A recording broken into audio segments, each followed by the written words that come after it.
Hello, everybody. Welcome back to another edition of the Glue Glue podcast with Kyle and Chris. I'm absolutely elated after that result. I have to say, after 93 minutes, I was totally deflated. I thought it was going to be another draw away from home when we really needed 3 points, before the World Cup. But a vintage United way of winning the game. Last gasp winner from the new star of the show, Alejandro Garnacho. When we went absolutely crazy when he scored that goal, and so did the away end. Um, yeah, I have to say, Garnacho looks like the sky's the limit. I mean, this guy could be the best player in the world in a few years if he keeps his feet on the ground, doesn't get carried away with himself, continues to work hard. But yeah, what a player he is, and what an impact he's had in recent weeks. He should have had a penalty as well in the second half. He was taken down. He frightens defenders. He can do absolutely everything. He's direct. He's skillful. He goes past people. He can play balls in like Ericsson does, like you seen the other night against Villa. He's brilliant finisher, like we've seen in Saucy today. There's no weakness to his game at all. You could say he's very, if you're really picky, you could say he's slight and he'd be nudge off the ball with bigger players, but he's still only a boy, like, so he'll grow physically, but it doesn't even matter. He's that good. I haven't. There's not many players who are almost the finished article when they're 18. Very, very few. We'd have, in terms of United, you'd have to go back to Wayne Rooney. More recently in world football, you'd say Mbappe was a polished player when he was 18. But yeah, he's just absolutely unbelievable, isn't he, Chris? He's absolutely brilliant. Kyle, yeah, I love watching him. He's just, like you say, he's just got everything. And he's got like that old head and young shoulders that Rooney kind of had. He's got this confidence about him where, you think that he's been playing in the Premier League for 5 or 6 years and he's, done it all kind of thing. He's just got that, you know, Cantona almost, type thing, collar up sort of, attitude where it's just like, I'm the best player on the pitch and nobody's going to kind of tell me otherwise. Yeah, I absolutely love watching him, like you say. If he keeps on the current trajectory, I mean, he's gonna be absolutely immense, and yeah, could be one of the best players in the world, no doubt. Yeah, I hope he continues it. But I just every time you see him get the ball, you feel like something's gonna happen. He's quick and he's sharp and he's direct, and yeah, he's outstanding. He puts players, defenders in panic mode. They're just backpedaling and backpedaling, afraid to make a challenge in case they give a penalty away. I think we're going to get a lot of penalties this season now with him running at defenders in the box. Should have had one today, but we will get them. Because the other night, even against Villa, we knew how immense he was there as well. Um, uh, he the Ashley Young, he was giving Ashley Young the run around. He's old enough to be his dad. Took him off, brought in Matty Cash, and then he just ruined him too. And Callum Chambers, and tonight he done the same to the Fulham fullbacks. I mean, every time he picks up the ball now, four men start to move towards his direction. That's the way it's going to be. But they still don't seem to be able to stop him. Even the goal is brilliant finish. It just shows you don't have to blast it. He was so cool, just to place it into the far corner. You see, like some Marcus Rashford would just put his laces through it and probably hit it straight at the keeper's legs.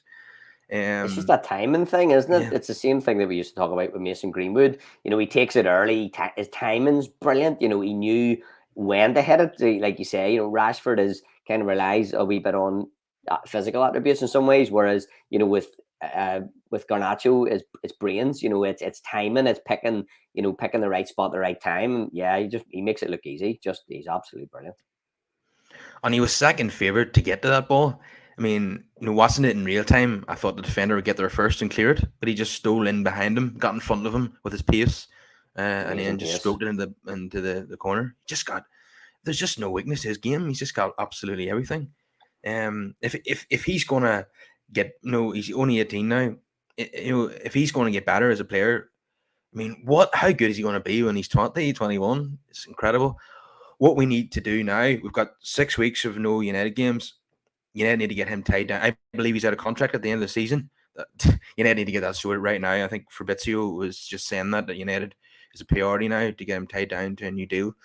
I would make it a 6-year contract, and probably give him a moderate pay raise. You wouldn't give him 250 grand a week at this stage. You would gradually kind of move him up. You don't give him too much money too soon because that can ruin players. But yeah, that has to be a priority while the World Cup's on. Get him a new contract. Totally agree. Absolutely agree. Yep. And like you said there, yep. I think he's one of them players. Like a lot of people, you have to kind of handle with care in some ways. He's still young, but he's got that ego, which means he's going to be ambitious, and stuff. And you got to get him tied down to a deal so he doesn't get attracted anywhere else. But also, you got to make sure to keep his feet on the ground. Keep his head in the game. I think there was a wee bit of chat this week. I heard bits and bobs about some of the older players saying that did he need a wee bit of a bad attitude when he first came in, or they didn't think he was quite being professional enough. So yeah, gotta gradually increment his pay. Don't make him think that he's the best player on the team, even if he is. And just keep his feet in the ground, keep him working hard and dedicated, and yeah, he's just going to be incredible, 100%. Yeah, we've seen players over the last while back, like Januzaj and Makeda and Ravel Morrison and so on, that they were tipped for big things and never made it. Either they became lazy, didn't put the work in, and didn't develop. As they got older, and ultimately went to clubs that are not United's level. And the careers kind of Januzaj still playing in Spain, but in terms of Makeda and Morrison, their careers really petered out.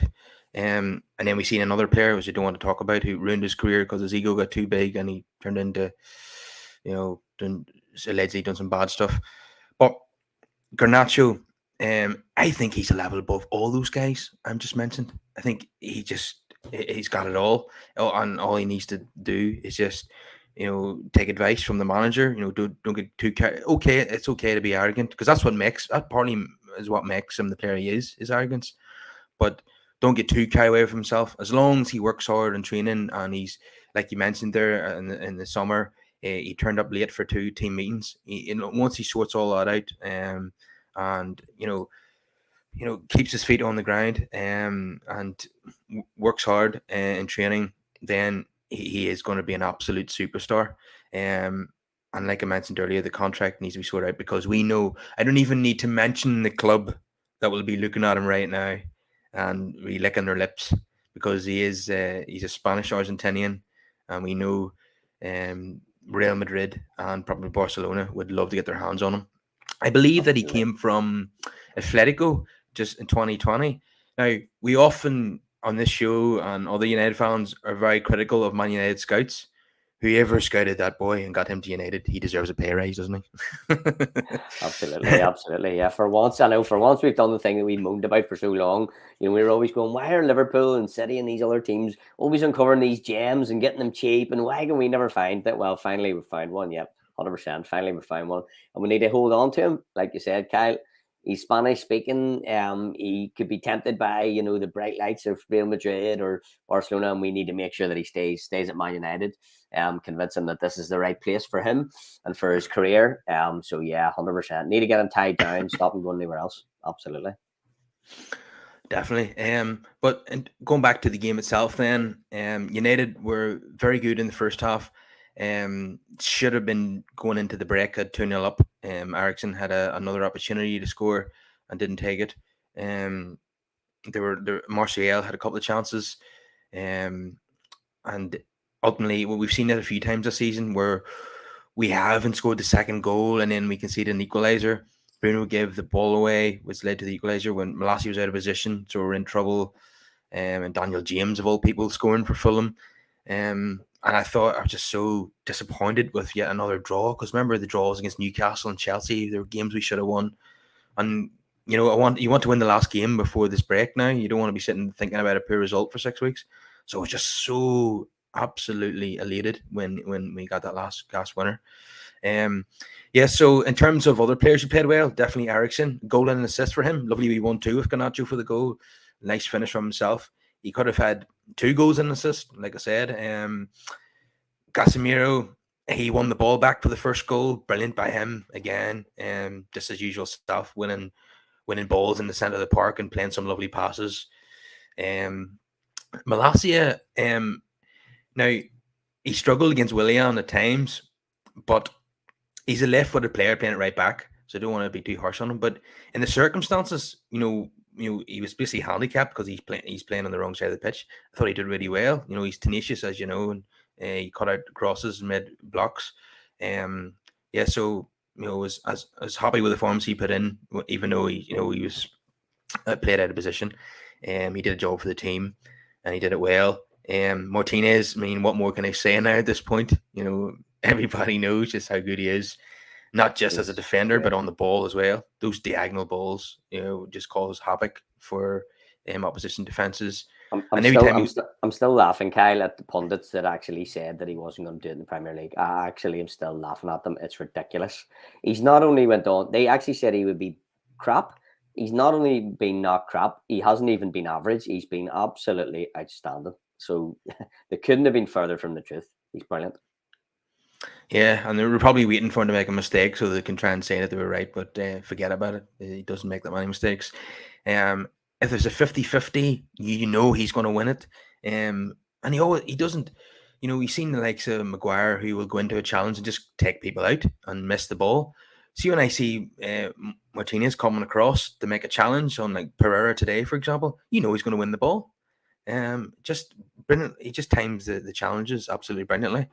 And you see, there was even a point in the second half where Lindelof was up against Vinicius, I think it was, 1-on-1, and they were jostling, and then Martinez just comes across, takes the ball off Vinicius, and away he goes, setting it on another attack. He even does Lindelof's job for him. He's Just brilliant. just absolutely immense. And a future United captain without a shadow of a doubt. I'd say within 2 or 3 years he'll be United's captain, and he'd be fully worthy of it too. I think at full time, he gave a shirt to one of the United fans, and they gave him an Argentinian flag in exchange. So, Nice. Always he nice. did, Nice. and we've seen it the likes at Chelsea. He's a great rapport with the fans already. He always takes at Old Trafford. Always takes time to sign autographs after games. So, and you seen the other night when he came on as a late substitute against Villa, the reception he got was amazing. He's a firm fan favorite. And in Ericsson, Casemiro, excellent. Malassi did a good job, and standing for Dallo and Martinez. Um, yeah, Martial and Rashford, probably had average games. And Bruno Fernandes was poor today. Give the ball quite a lot. He could have had 2 assists, but he was given he's so casual, giving the ball away with the back heel in the defensive third, just doing silly stuff that frustrates the manager and the fans. There's a cross that he had that went, straight out of play. It wasn't a good performance by him. But he could have finished with 2 assists. That's just typical of Bruno. He tends to, even when he's at his purest, he can have an impact. But yeah, it was just United were good in the first half, absolutely crap in the second half. Fulham probably deserved to win the game overall, I would say. United just weren't out at the second half, but we had a wild card on the bench that we were able to bring on and win us the game, and I'm just delighted to get 3 points because I did. The second half against Villa was a brilliant performance, really, really entertaining to watch. Today, not so much, but it wasn't about that. It was just about getting the 3 points. And I don't care how we got it. I don't care if it was an OG penalty, free kick, whatever. As long as we got the 3 points, that's all that matters today. As Mourinho used to say, about nothing, about winning. And that's what it's about at the end of the day. And that's right. I mean, we're sitting at the minute in actually a pretty good position in the league. Yeah, it'd be nice to dropped a few points, like you mentioned earlier, Kyle, games we should have won. So you still feel like we could have been higher up the table. But, to have a game at hand over Spurs, who are sitting fourth and only 3 points behind, is pretty good. So, yeah, like you say, it's nice to pick up points, particularly when you're not playing well. And to me, that represents kind of progress as well, from Ten Hag's perspective. Like Ten Hag will obviously want United to play a certain way and want to put in good performances, and he'll want to see the things that he's implementing on the training pitch. He want to see them come to fruition in the games. But he will be the first to admit that for this season, it's just about progress. It's about getting up the table, about getting the Champions League spot, about, picking up points when you're not playing well, and and kind of improving the performances as the season goes on in the next season. So yeah, I would say everybody should be pretty happy with just getting the result today. Getting the 3 points, as you say, we're now going to break for the World Cup, so it's nice to finish that our wee period on a high. And look forward now to hopefully winning the next game, and getting into that fourth spot and trying to push on and trying to hold on to that, if not push a bit higher, between now and the end of the season. So yeah, definitely good to get the points, 100%. Yeah, it was crucial because a lot of I think most of the teams, apart from City, most of the teams in the top four got 3 points this weekend. So including Newcastle, Arsenal, Tottenham. So we needed to keep in touch with the top four. We needed to get those points, and we did. Um, I felt that Ten Hag made a mistake by not starting Garnacho. He started Alanga, a player I don't rate that highly, and he didn't do much in the game. I would have started. I think if we started Garnacho, I think we probably would have won the game comfortably. It, I don't know. I'm not sure why he made that decision.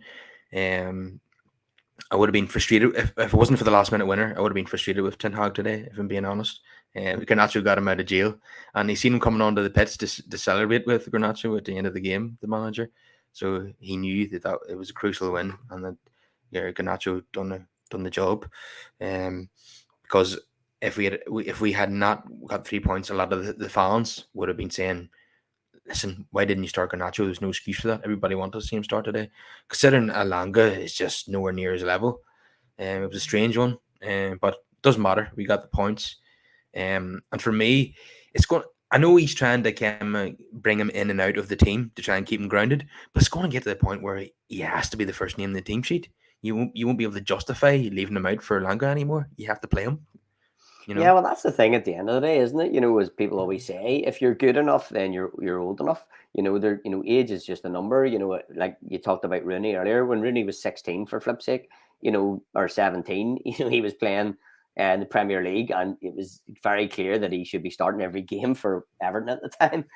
So yeah, absolutely agree, Kyle. I mean, but again, yeah, I understand why Ten Hag for now is doing what he's doing.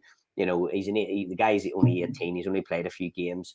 You can't just be saying, "Oh yeah, he's now starting." But if he keeps just doing what he's doing, then it will get to that point where it'll just be a case of, well, he's the best player we have. He's the most likely to get us to win us games, so we'll just have to start him.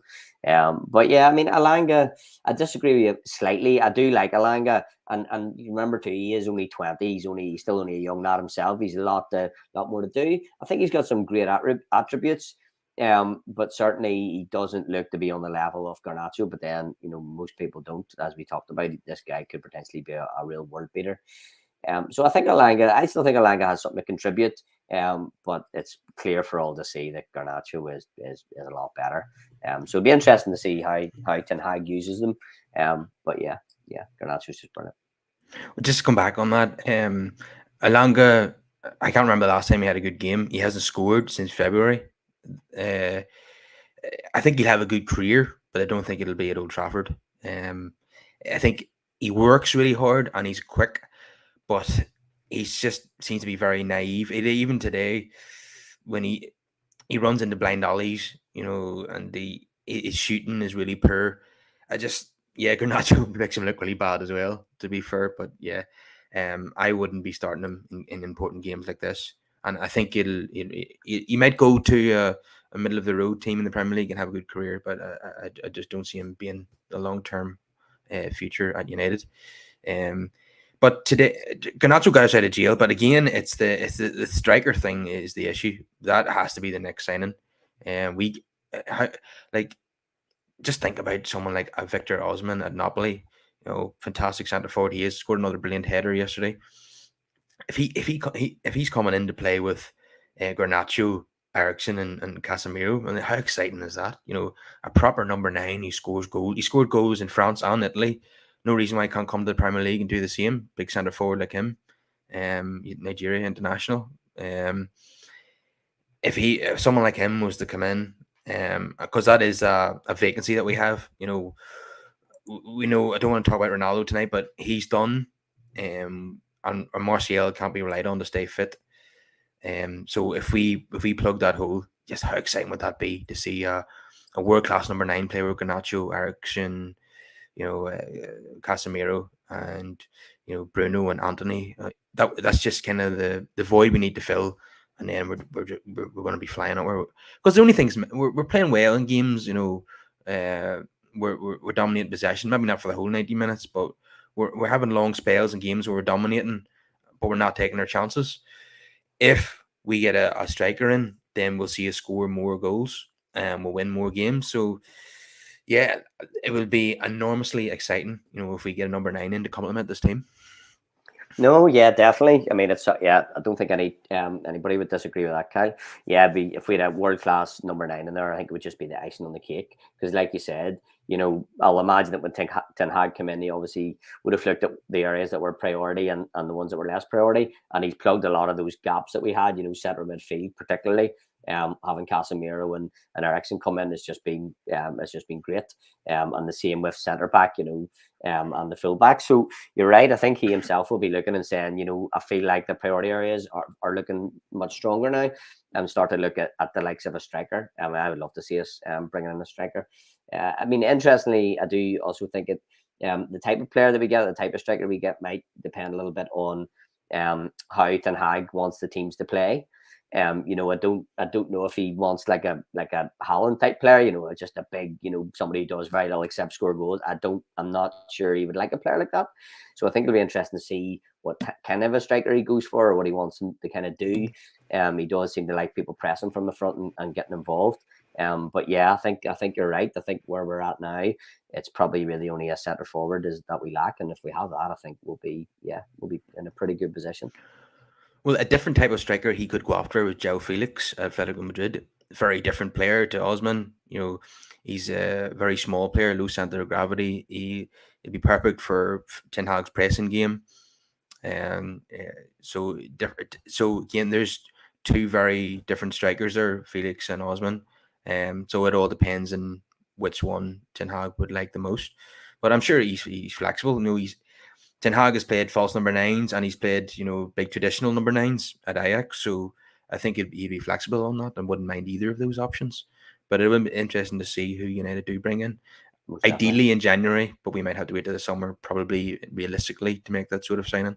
Because I mean, let's face it, it's going to be £100 million player, and Napoli are chasing Serie A. They're not going to give up their number 9 in January because they haven't won a title since the Maradona days. So there's no way we're going to be able to extract him from Napoli in January. João Felix, maybe if we pay the money. And he's falling out with Simeone, I think. So we pay the money in January, we might get him. But let's see.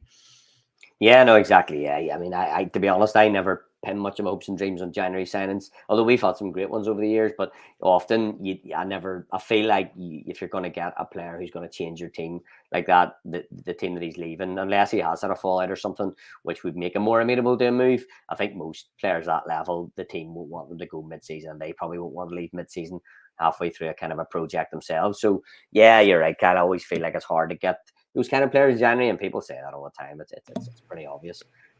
But yeah, both those guys would be good. And João Felix, if he's not getting on with Simeone, then maybe he would come in January. He's a great player. No, I love watching that guy. I think he's top class. So I would be only too happy to see, yeah, like you say, either of those guys come in. It'll be interesting to see what Ten Hag prefers. But yeah. Yeah, so we're kind of at the midway point now. We're at the World Cup break, and Ten Hag probably gets an 8 out of 10 for me so far this season. It's just based on where we were last season, how what the atmosphere was like at the club. There's so many players who their hearts weren't in it anymore. We expected to lose almost every game. We were being thumped 4-0 by teams like Brighton. And even at the start of the season, we got thumped 4-0 by Brentford, and we're thinking nothing's changed here. But how quickly did he turn it around? All 5 signings have done really well. When's the last time like we had a window where we signed 5 players and they all hit the ground running? I can't remember an occasion where that happened. So I think it's been a really good start by Ten Hag. If it had turned the Newcastle and Chelsea results into wins rather than draws, I would have given a 9 out of 10 so far. But yeah, I'm really pleased with how things are going, and it feels as if we're building towards something.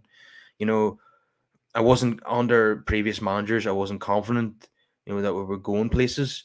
I think we were kind of a team that were playing well in moments and getting results. But I feel like Ten Hag is building a team here, building a style of play and an identity, and I feel as if that he's capable of putting together a team that can win the Premier League again. Maybe not in the next couple of seasons, but I think eventually I can see us challenging. Most definitely. I completely agree. I think Ten Hag's doing doing a top drawer job. I really do. And yeah, it's just a small things like we've talked about before. He takes no BS.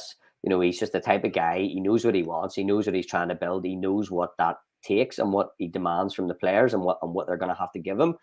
And he's just not going to, while he's a pragmatic guy, and he has had to work with certain players in certain situations.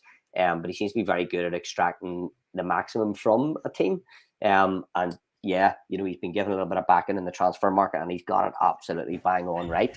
Um, like you say, everything that everybody that he's bought has worked, and they've all had the right attitude. I would go, even further to say they all look like, Martinez is a great example. Tenacious, intelligent, hardworking. And Molasses. Everybody that's come in has been the same. Ericsson, Casemiro also. He's known. It's almost like he's not just looked at the team tactically and saw what it needs. He looked at the team in terms of what Roy Keane and others talk about a lot of characters, and he's realised that there's a few of those lacking, and he brought some of those in, which is just as I think has had as big an impact as as tactical decisions. So yeah, things look really really bright.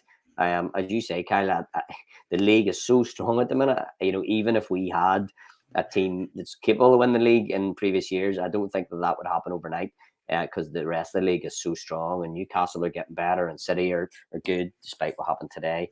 Yeah, so it's tough. But yeah, I think we'll keep going the way we're going and keep Ten Hag at the helm, keep backing him in the transfer market, let him make his decisions and back him. I think in a few years' time, you'd be hoping we would start the challenge for the league again, 100%. Yeah, the league is so competitive now.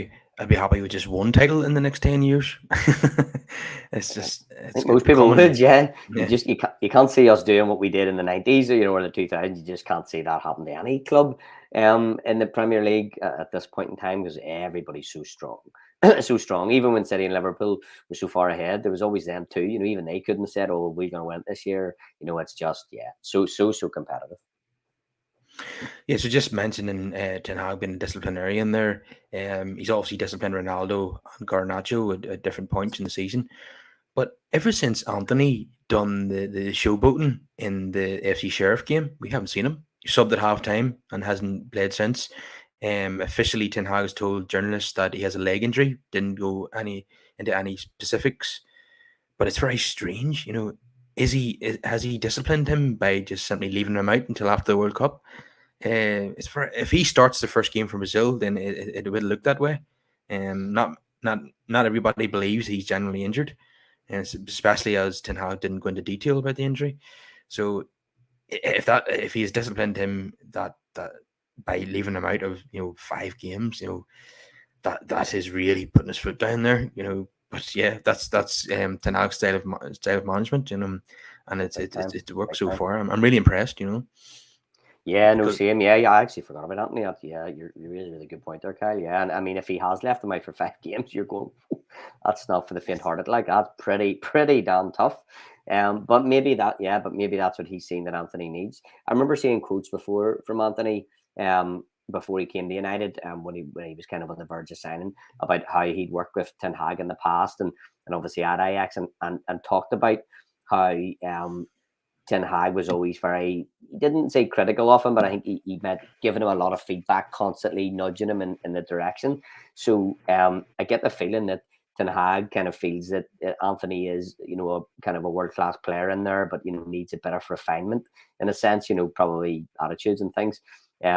So yeah, it sounds like he's continuing that kind of development, and hopefully it all works, and Anthony comes back stronger and better for it. But yeah, you're right. It'll be an interesting one now if he starts for Brazil in the first game. You'll be thinking, ooh, definitely a bit of a slap in the face. But again, it seems to me like Ten Hag's got the head screwed on and keeping all the boys in check. So yeah, it can only be a good thing.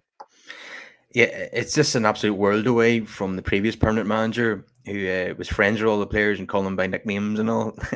Now you've got a proper disciplinarian at the club, Absolutely, and absolutely, that's the way yep, it should be, in my opinion. 100%, totally agree.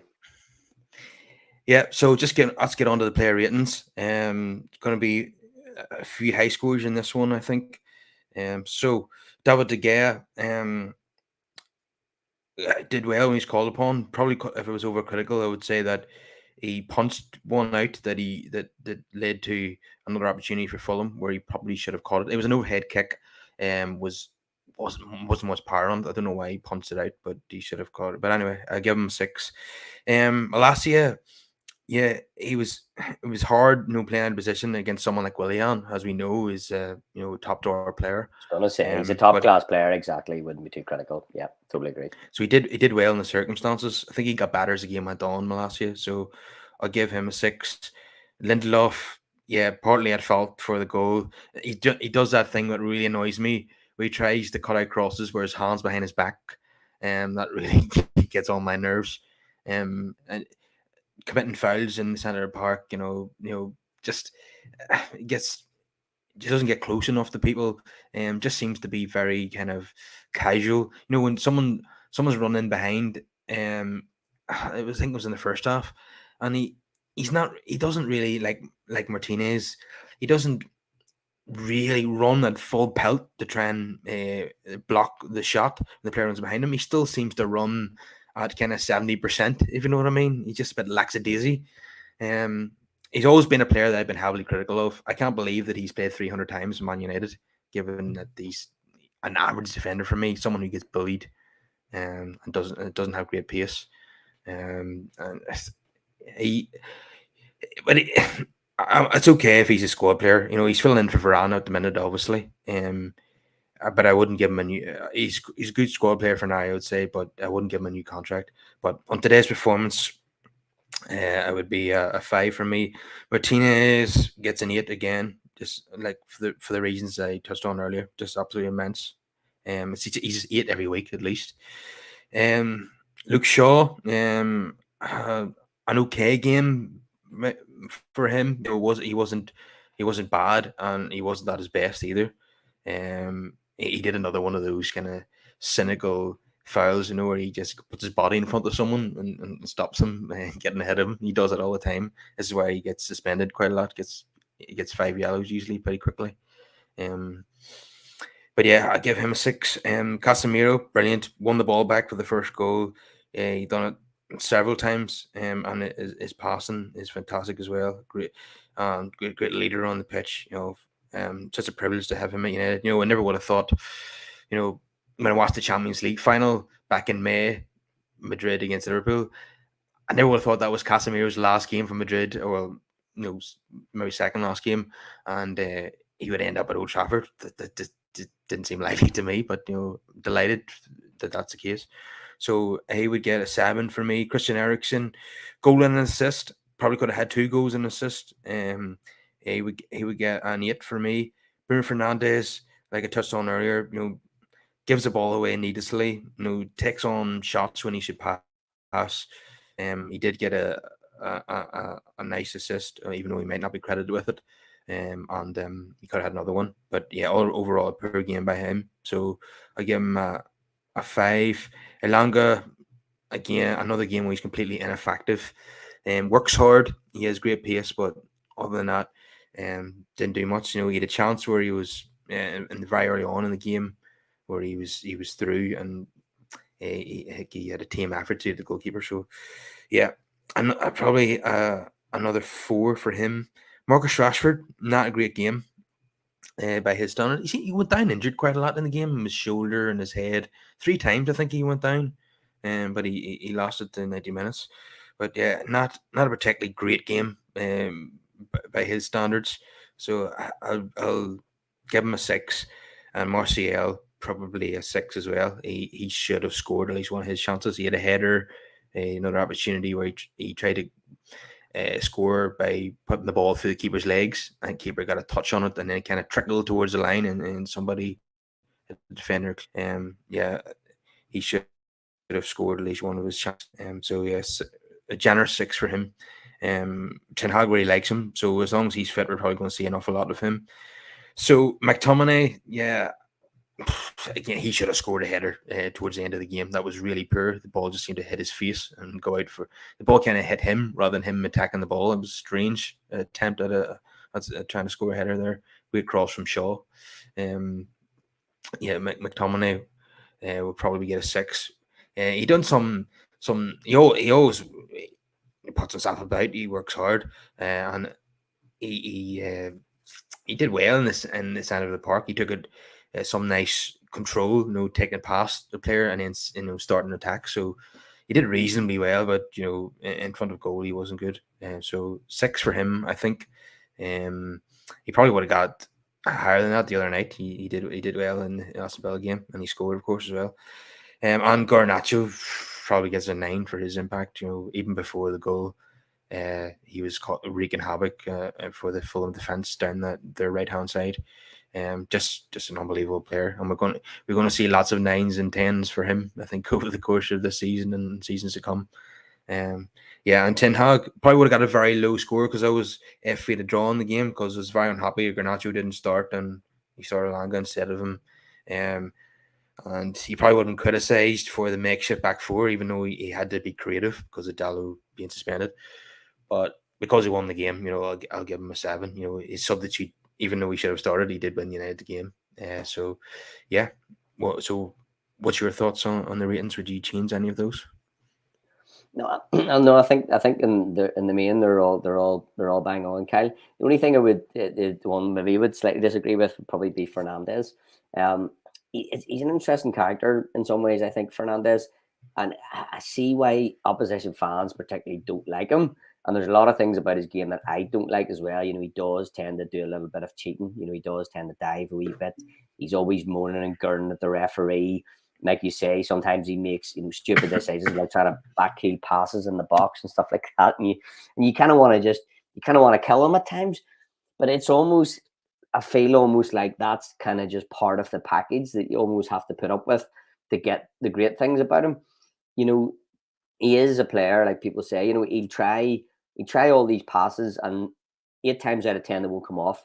But the 2 times that they do, it's a goal or an assist. Do you know what I mean? And even like you say there today, he got that first assist for Ericsson, although he might not be credited with it because the defender got a touch or whatever. And I heard I read a report, somebody said it was a shot. I mean, it wasn't a shot in my opinion. It was definitely a cross. And then the other one that he pulled back for Ericsson later in the game that Ericsson then put wide. So it's strange. I mean, if he gets 2 assists, you can't say that, and he didn't get 2, but if he had, you couldn't say he didn't have a good game. But it's all those other things around him that put a slightly negative viewpoint on it and make you feel like, oh, he's frustrated me today. He hasn't played that well. But like I say, I kind of feel with him that it's almost like, if you take all the other things away, he's not the player that he is.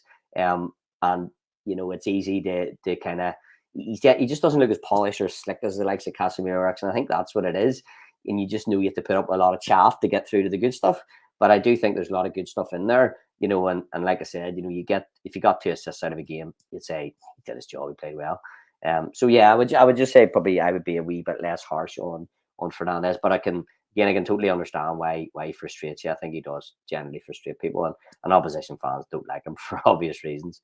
But there definitely is a player in there. I do think he contributes a lot. So yeah.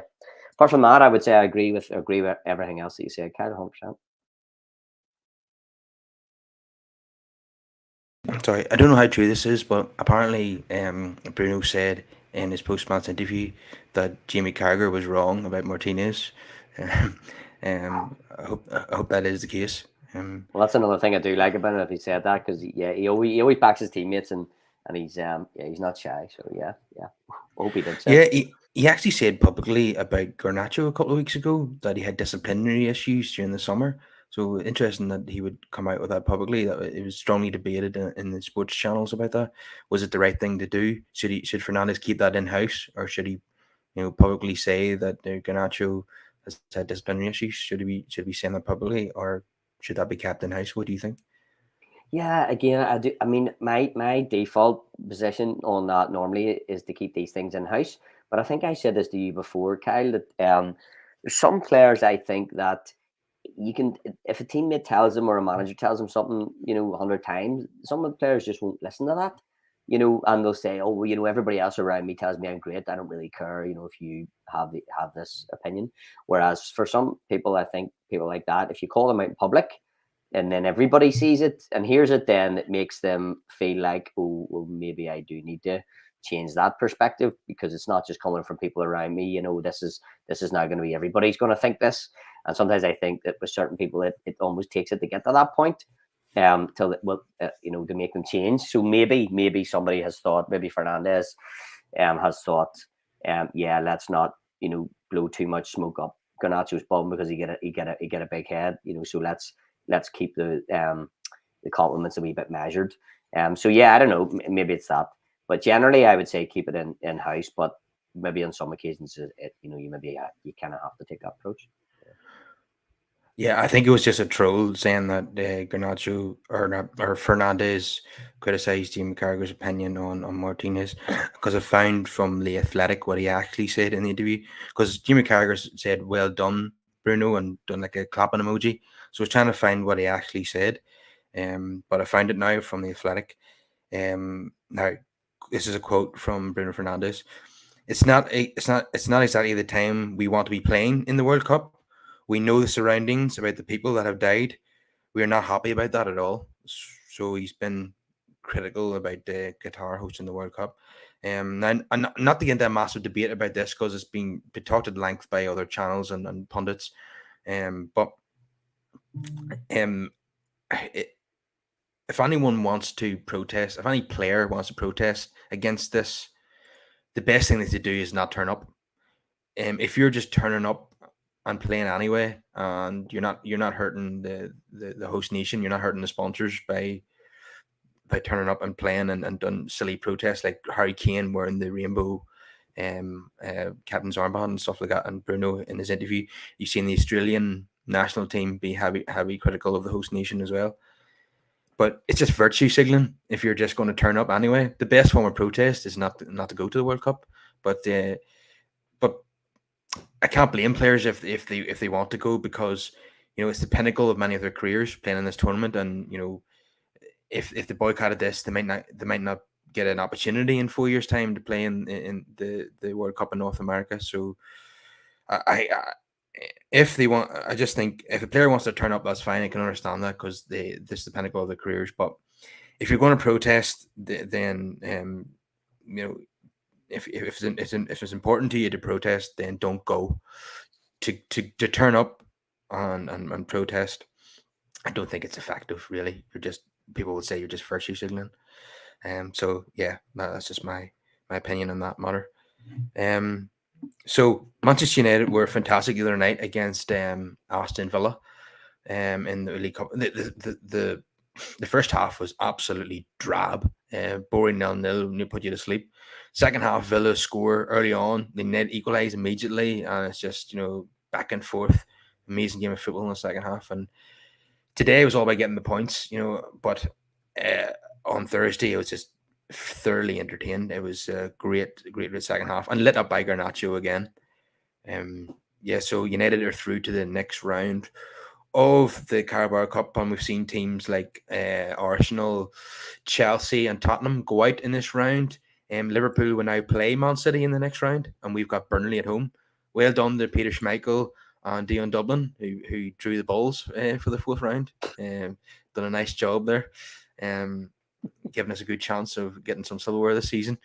What came as a surprise to me a couple of days ago and many others is that the fourth round of the Carabao Cup will be played before Christmas. Now, we all thought that our next game was going to be, Boxing Day or the day after, but it turns out that's going to be played on the 21st of December. So any United players that are involved in the knockout stages or certainly the last four of the World Cup are not going to play on that. So, but there is plenty of first teamers who are not playing in the tournament. So, yeah, and Garnacho is one of them. So Burnley then will be our next game in the fourth round of the League Cup at home. So there's players there who are not going to the tournament, who certainly will be able to play. Sancho, Garnacho, Van der Beek, Lindelof, I think. I think, yeah, De Gea. Yeah, so there's players who are not going to the tournament who definitely play in that game. But yeah, League Cup. The problem is there's going to be a massive fixture pile up for United in the second half of the season. We still have to play most of the Premier League games. There's 2 Premier League games that have been deferred. Still no dates for them yet. We're still in the Carabao Cup. We've got 2 extra games against Barcelona in the Europa League. It's just never-ending games. But eventually it's going to have to come. I don't think we're going to be able to attack all fronts with this squad. I want to win a trophy this season, absolutely. But eventually Ten Hag's going to have to make a decision on which trophies he's going to prioritise. Because United, because of the fixture pile up, and given that our squad isn't that strong, the starting lineup might be, but the squad isn't. I don't think we'll be able to, go all out to win, all those trophies. I think he's going to have to make a decision at some point, isn't he? Yeah, definitely. It is a shame, and it is starting to look a bit congested. Like you said there, Kyle. Yeah, exactly. I think he probably have to prioritize at some point. Yeah, unfortunately, we're not Man City. We can't bring off absolute world beaters off the bench. We don't have a humongous squad of Well, flat actually, we quality. can. We did that today. Well, yeah. Very true, Ken. Very true. Unfortunately, we don't have enough of them. That's the problem. If only we had a few more like that. But yeah, no, exactly. Totally I totally agree with you. Yeah, it is a bit of a shame. It's gonna be a squeaky end of the season with all those fixtures. So it'll be interesting to see what Ten Hag ends up prioritizing. Yeah, it's just a bit crazy. Yeah, I mean, I could talk all day about Qatar and the World Cup and the impact that's going to have, and yeah, but there's not. It's been said, like you say, by everybody, so there's not much point in talking about it. But yeah, it's going to make the end of our season probably a wee bit of a difficult one, with lots and lots of games. Yeah, it's great from a fan point of view, but it's going to cause issues for the squad. Obviously, there's going to be fatigue is going to set in, and Ten Hag is going to have to rotate whenever he probably doesn't really want to. So there is going to be issues with that fixture pileup, but all the same, I look forward to the games. A 2-legged tie against Barcelona. What more could you ask for as a supporter? I know exactly. That's it. Yeah, exactly. We can't complain really. And like you say, Kyle, from a fan's perspective, we love seeing all these games coming. It's great for us. But yeah, for the squad, it's not so good in some ways. But yeah. Yeah, and just to mention, Henry Winter mentioned during the game that "We Want Glazers Out" was in full voice again in the away end, as he's been a strong opponent of the Glazers himself, Henry Winter, as a journalist, and so he's always keen to point out when United fans are protesting. There's been some controversy lately about stewards taking anti-Glazer signs away from supporters, even in away games in Europe. There are stewards taking anti-Glazer banners away from United fans. This is you cannot shut down the protests, That's just especially censorship. especially when Richard Arnold in the summer, when he met the fans at that pub, he said that he respected the fans' right to protest and he had no issue with that. But what we're seeing now is two different things. Fans having their banners confiscated by stewards, unacceptable for me. Absolutely unacceptable. And my position hasn't changed on how I feel about it. I'm still fully Glazers out. And I think that, yeah, most United fans probably are. Yeah, we've been watching things and, the way they've treated the club and the fans with contempt for virtually their entire tenure, certainly the last number of years. And, in the past, too easily, we've been, forgot about them when things on the pitch are going okay. But not this time, because it's been shown that when the chips are down, they're still happy to, rip fans off, and they're not given what they should in return. So yeah, I absolutely respect the fans' right to protest, and I think that they should keep protesting. In fact, I think it's more important now than ever, because like I said, I hate this cycle of we sign a player or we get a new manager and things, we get a bit of a bounce, and all of a sudden, the Glazers are okay, and we're not that bothered about them anymore. These are the times when you need to keep the pressure on and say, no, it's not that we're, because actually it makes United fans, in my opinion, look quite bad if we look really fickle, and and we don't care when things are going well. People say, oh, it's nothing to do with the owners, it's nothing to do with how they run the club. All you want is just success in the pitch, and you're ruthless about that. Well, I don't think that's the case. I think that the Glazers' ownership of Man United, and the fact that they don't come to games, shows they don't give a toss about the club. Well, that for that reason alone, whether things are going good or bad, and that reason alone, I think that they need to go, and I think that it's good that the fans are keeping those protests going. But yeah, no, censorship is not a good thing at all. I think the fans absolutely have a right to protest, and they should continue to do so. Yeah, I'm fully back that. Okay, guys, if you're new here, please subscribe to the channel and drop us a wee like on the video and get your comments in on all the issues we discussed today. Um, and I just want to say that during the World Cup, we're going to do some content. There's obviously not going to be games to talk about until Burnley, but we're going to do stuff like interviewing other United YouTubers. We're going to do like a Man United quiz that is World Cup themed. Yeah, so we're going to maybe do a watch along for like World Cup games that involve United players. Like if Brazil was playing Argentina or Brazil against Portugal, it's going to be so much United involvement. I think even Ten Hag said that the likelihood is that one of our players, at least one of our players, is going to come home with a World Cup trophy because we've got so much representation, for the favourites for the tournament, that somebody's bound to win it from our club.